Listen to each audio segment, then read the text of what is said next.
Hey, what's up, guys? The Gangster jeweler here. So today we are going to be working on. This should be a fairly simple repair, but we are going to be working on. Let me pull this up real quick here. There we go. Oh, I might have pulled it up a little too far. Dang it. There we go. Okay. But we are going to be working on, we just got a ring shank that is split. Now we do have some very heat sensitive stones here. Very heat sensitive. Now if you're a beginner, I highly recommend getting you a cup of water and sticking this part into the water. But you're gonna have, I know it's very counterintuitive, but since you put this in water in the bottom, you're gonna have to get hotter heat to be able to get the solder to flow. I'm not going to use water because this isn't a very wide or thick shank. So I should be able to get in and out very quickly. But if you're a beginner, I don't recommend it. Now, if this was a wider, thicker shank, I would put this in water, because it would take more heat to be able to get the solder to flow on a thicker, wider shank. But this isn't a very wide or thick shank. And then another thing too, another way you can, now this is how you can tell a break from a solder joint versus a break from either breaking or from it being bleach or chlorine damage. Now you see, this is a very clean break. Very clean, not jagged at all or anything. So that broke where somebody had welded it at one time or another. That's a very clean break. Now, if you get a break and it's very jagged, it's not clean like that, it's a very jagged break, it's very possible and most likely that's because of bleach chlorine damage. If it's a very jagged break, that's because of bleach and chlorine damage. But if it's a clean break like that, then that's where somebody didn't solder it too well, or may have used easy solder, or they could have just cut it with a pair of snippers. But that's a very clean break. But at any rate, let's go ahead and get into it. Like I said, we do have some very heat sensitive stones here, but we're going to be in and out pretty quick. This is a thin shank. Well, I say thin, it's not very thick and it's not very wide, so we're not going to put it in water. But if you're a beginner, I highly recommend it. Put it in water, be safe. I know what you guys are saying, well, why the hell don't you put it in water then, dude? I know, I get it. Now we don't have to file the size down because this is a very clean break. I mean, super clean. So it came apart where it was welded before, so they either didn't weld it very well or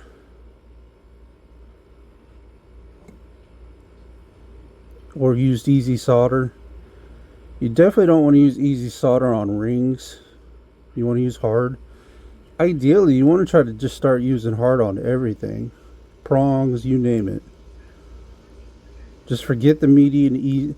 That's why I say if you start out, you might as well go ahead and start out with hard, because if you get used to using easy or extra easy or medium, it kind of becomes like a crutch to a certain degree. I'm not saying don't use it, you know, if you use it, use it, but I say start out with hard and just do everything with hard. The plus side is once you get to where you can do that, you also don't have to buy easy solder or medium solder. You just have to buy hard solder. So, but I know that's probably gonna not resonate with everybody. And then they say, well, what if you got to do multiple welds on a piece? Well, here's the deal. Something to keep in mind. When you heat up a piece of hard solder, Okay, let's say there was two breaks on this, okay? And they were close to each other. Let's say there was a break here and a break here, right? So normally what somebody would do is they would hit, or hold on, let's just say we got three breaks. Let's just say for an example we got 1, 2, 3 breaks in this thing, okay? So the way people would normally do it is they would hit it with the easy solder, or they would start with the hard, then go to medium, then go to easy, because they have different flow temps. So, you know, the hard takes more heat, medium less, and easy even less. And then extra easy even much less. And the reasoning behind that is you would, if you solder this with hard, you would then want to hit this with medium, because you would think that by doing hard and then hard that it's going to lose, or this is going to come apart before you get this one welded with hard as well. And that's not really the case. When you heat up hard, every time you heat it up, it loses a little bit of its of the heat that it needs to flow. So you'll find that you can actually weld this with hard, this with hard, and this with hard without them coming all apart, because what I've found is when you heat the hard solder up, each time you heat it up, it loses a little bit of its doesn't take as much heat to get it to flow. So you do the first piece one time, then the second hard piece that you do, what I do is I heat it up once into a ball, let it sit, and then I heat it up again into a ball, let it sit, and then I'll flow it through there. And then I'll do the same thing on this one, but I'll heat it up 3 times. I'll go 1, 2, 3, and then put the third one in here, and they'll flow without the other ones coming apart. That's just something to try, you know. You can do everything with hard solder. I'm not knocking anybody that's using medium or easy or extra easy, guys. That's not what I'm here to try to do. I'm just trying to give, I think hard solder, as we all know, you know, veterans and new guys, we all know that hard solder is king. You know, it's the strongest. You always want to use it if you can.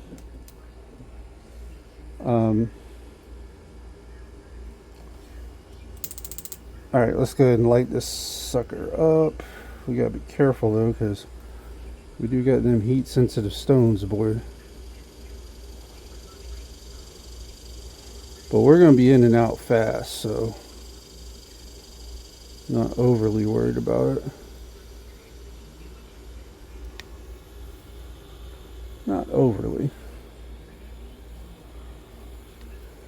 But if you're a beginner, I highly recommend put it in water, man, because otherwise it'll make for a bad day. Alright, let's go ahead and cut us a piece of solder here.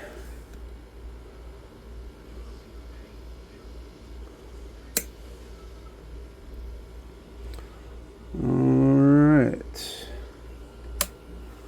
Now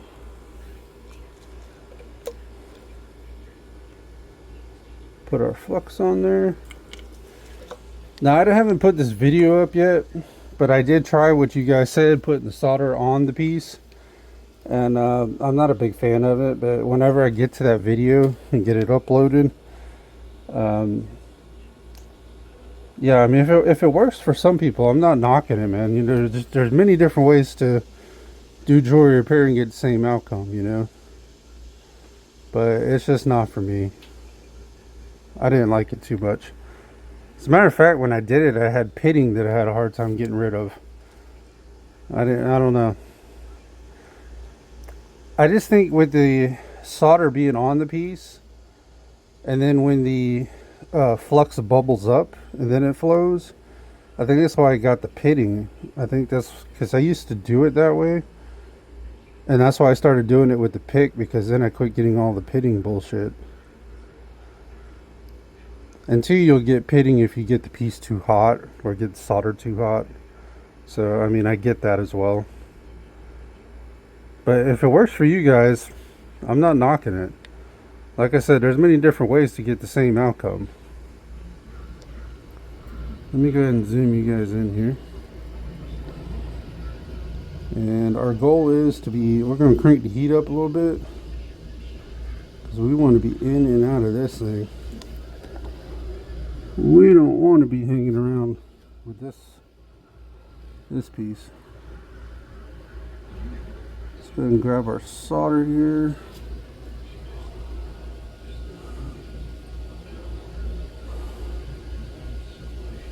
Bubble that flux up real quick. We need to be in and out of this bitch.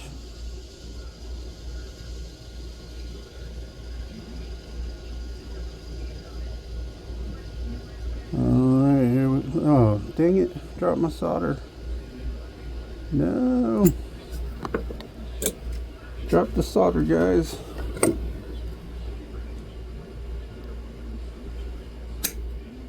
It's alright, we'll cut us another piece here. What a bitch. I am the solder drop king, guys. Maybe that's what I should name this channel. The solder drop king.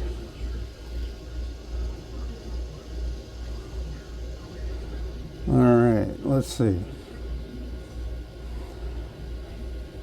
Can your boy get in and out of this thing fast enough?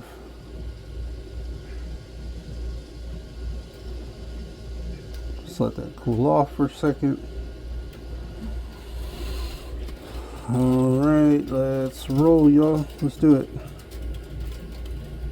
Let's do it, let's do it, let's do it. Boom! Super quick. Super quick. We had that heat cranked way up there. Let me zoom you guys back out here. Make sure we went all the way through.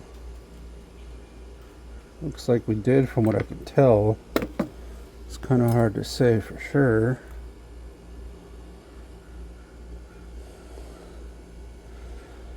Stones look good. We were in and out quick on that one. Like I said, you don't want to, if you're a beginner, I would highly recommend putting that whole bottom piece, put these stones in water.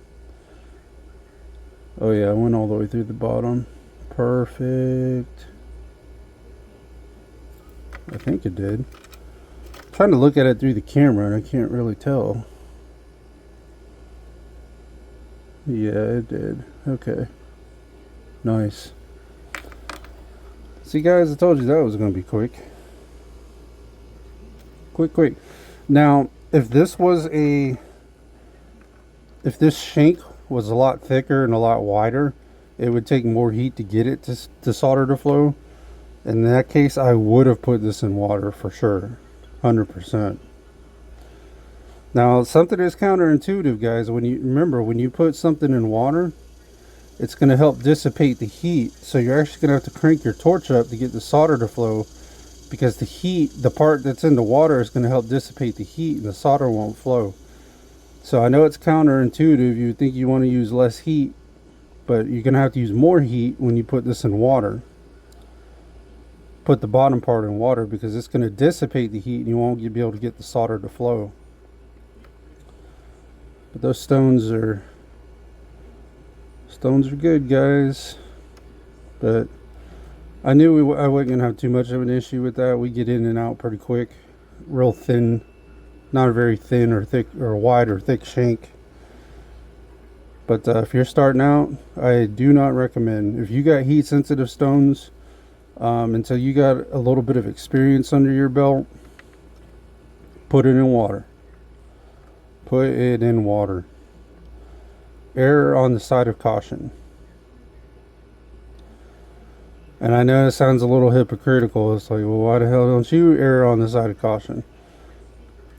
Because I've been doing this a long time. I've been doing it for 30 years, but still, let me tell you guys something. Even though I've been doing it for almost 30 years, does not mean shit don't happen. If anything, you've seen in the not the last video, but maybe the video before, where that jump ring seized to the lobster claw clasp on me. You know, I don't care how long you've been doing this, shit still happens to you all the time.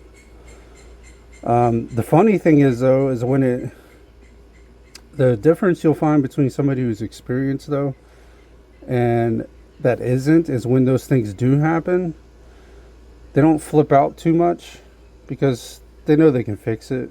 You know, it's going to be a little more work. But it's not a big deal. But somebody, you know, back in the day, though, when I was starting out, man, when something like that would happen, I'm like, oh shit, what just happened? You know. So even if you're starting out, man, don't think that the veterans don't have shit happening to them too. We have shit that happens to us too. Not as much, not as frequently, but occasionally it does happen. And there's my other ball of solder right there.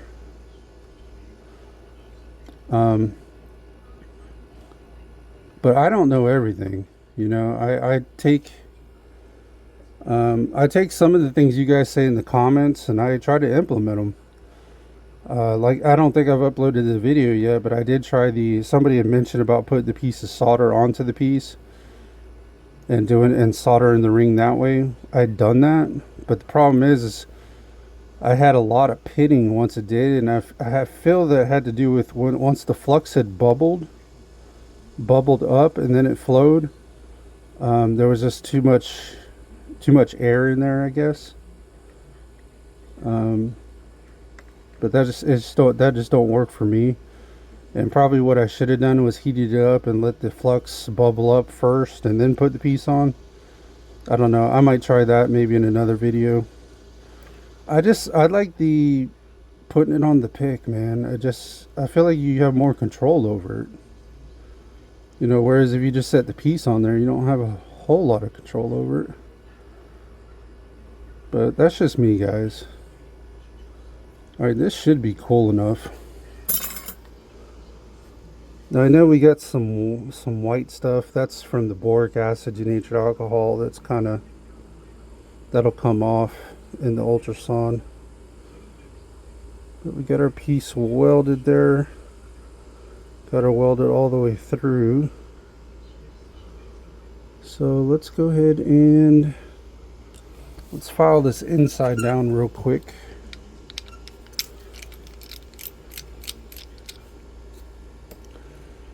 We shouldn't have to do much, if any, filing.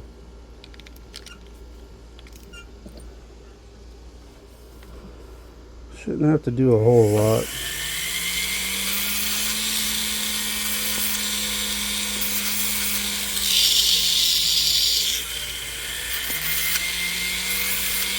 We're just going to use our rock here.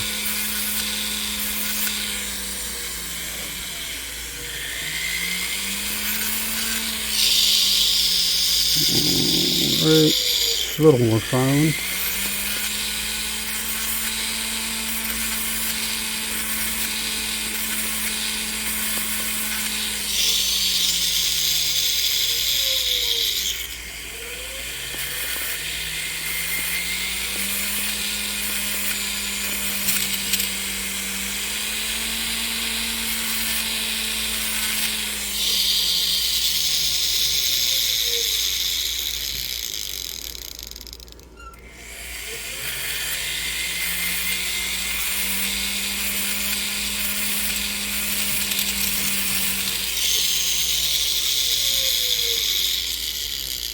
Alright, I think that looks pretty good.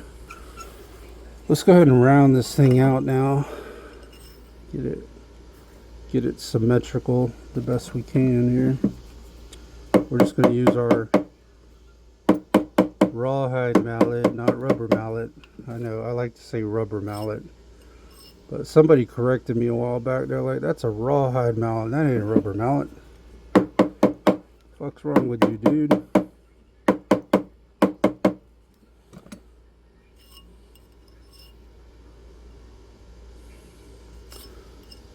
And that's like Alex. You know, I don't know how long Alex has been doing this.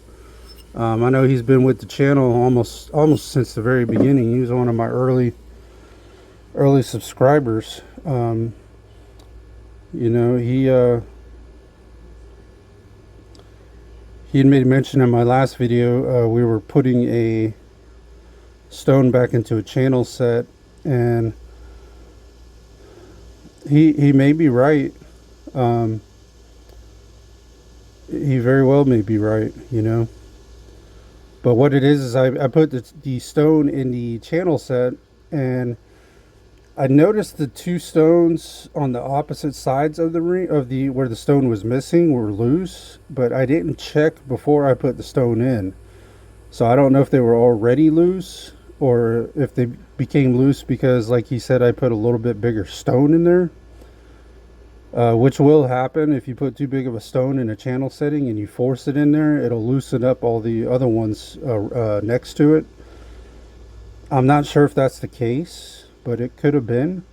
I did tighten them back down though. You know, they were nice and tight. A lot of times you just got to grave some more gold over them, you know, but it very well could have been. You know, I didn't check them beforehand though. That was the problem. So, at any rate, we got the inside filed. Let's go ahead and get this outside. We got to round it out. And I'm not going to say, Alex, I'm not going to say you're wrong, dude. You might be right, man. You very well might be right.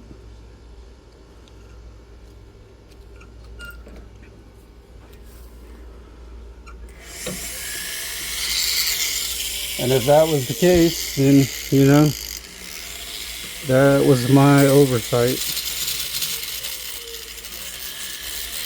But I didn't see that prong at first because I wasn't really looking at that to start with. I was just looking where the,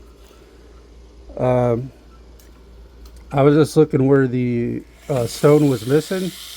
But then when I put it on the buffer and I seen that the head was moving back and forth, when I looked at the head, I seen that prong that wasn't on the stone. It was kind of off to the side.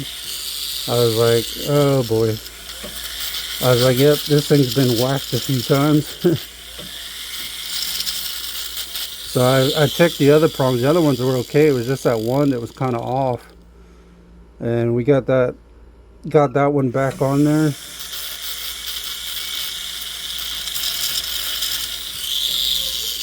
We're just going to follow that down there. Now, we don't have to, we're going to do these sides real quick, but we shouldn't have to do a whole lot of filing. If anything, it's going to be very light filing to get these sides even.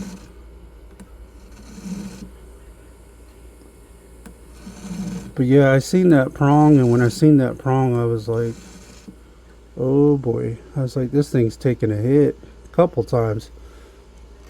It was obvious it took a hit once I realized that the head was bending back and forth. And it shouldn't be that way, you know. So that head's probably getting ready to go. She'll take one good whack at it and it'll come clean off. I just hope when it does come clean off, she can find the freaking stone, because that's a big ass stone. That had to be maybe 1.5 carats, maybe 2. It's a pretty big ass stone. Let's go across the top a little bit here. There we go. Nice. Alright guys, I think we are ready to start smoothing this thing out. Start with our inside silicone wheel here.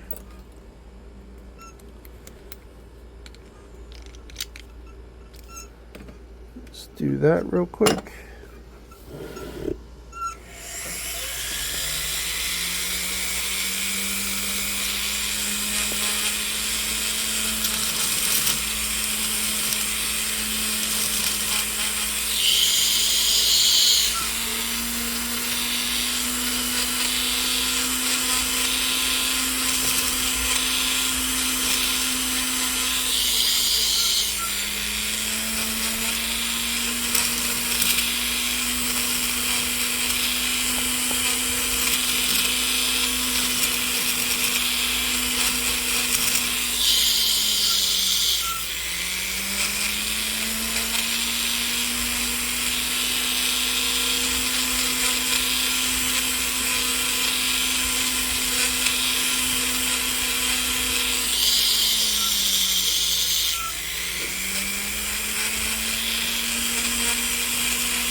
Alright guys, I think we got the inside done there. Let's go ahead and get the outside and the sides smoothed out.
Alright guys, let's hit the sides here.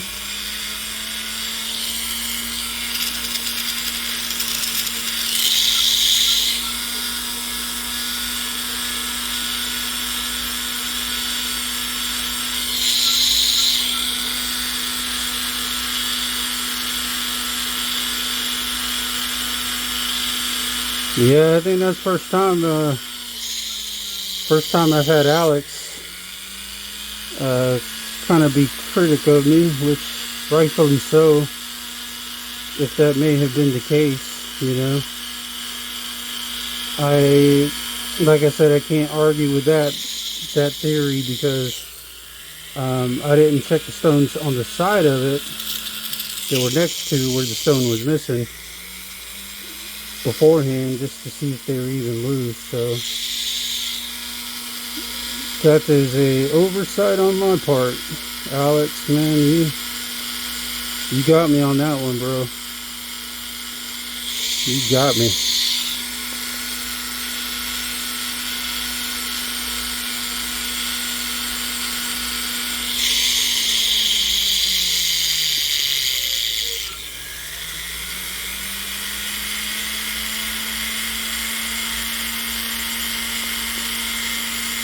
You did get me on that one, man. Alright. Gonna do this inside a little bit there, like that. Looks good, guys.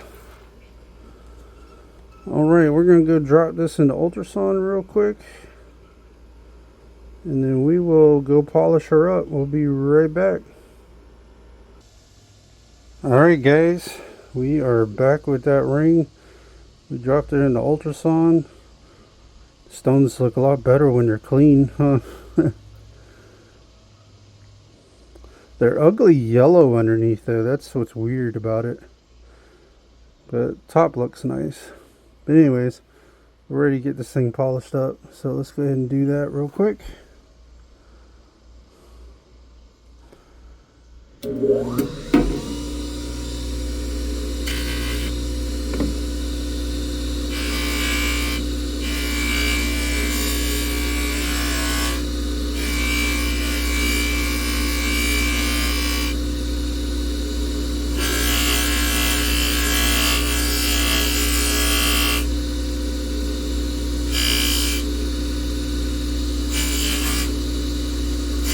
Kind of hit this top a little bit.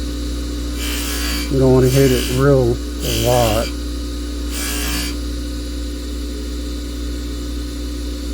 Okay.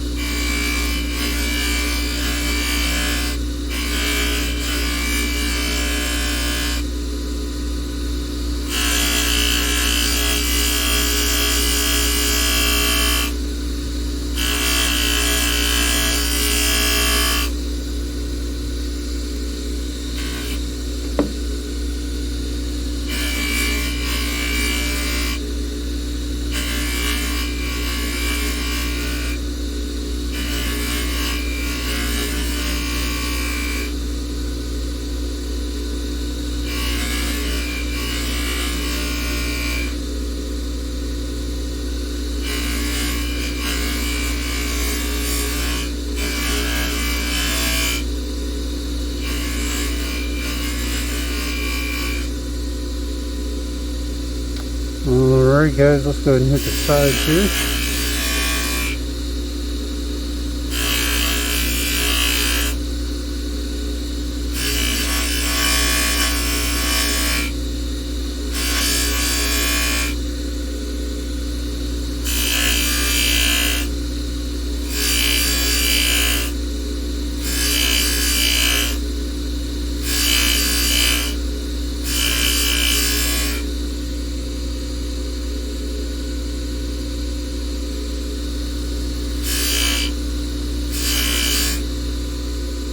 Okay, let's get the other side here.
Alrighty guys, let's go ahead and hit the inside now.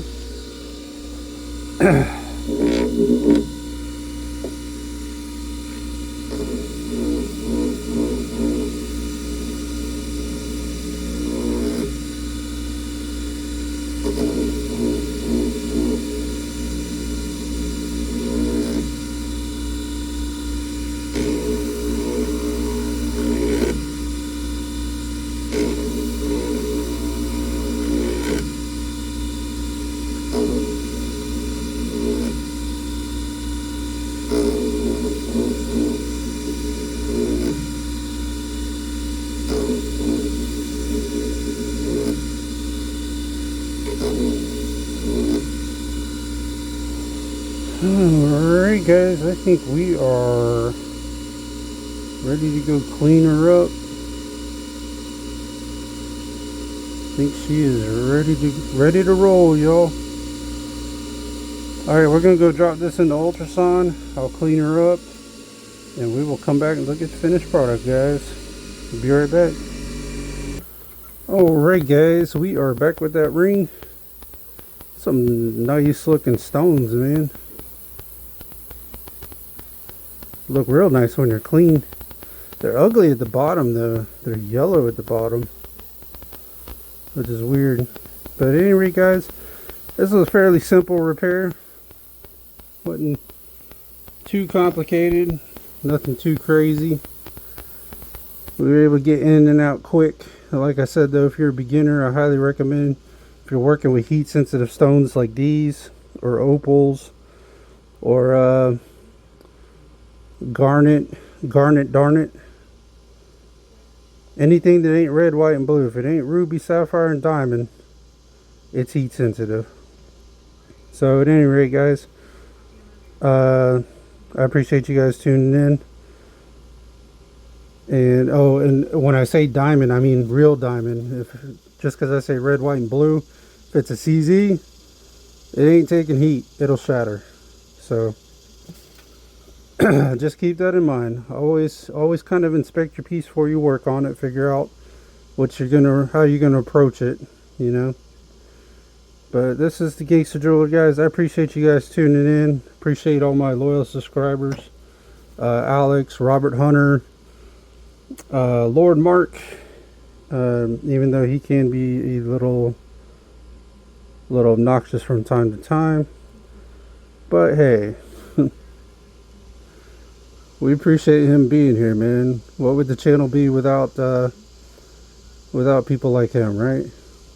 So we got Lord Mark, Robert Hunter. Who else am I forgetting? Alex. The Spoonbender. I know I'm forgetting somebody. But I appreciate all my subscribers, man.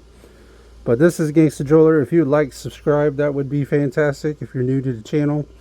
If you'd like to leave a tip or donation, the link for that will be down in the description, although it's not required. Just helps the channel grow and show some love.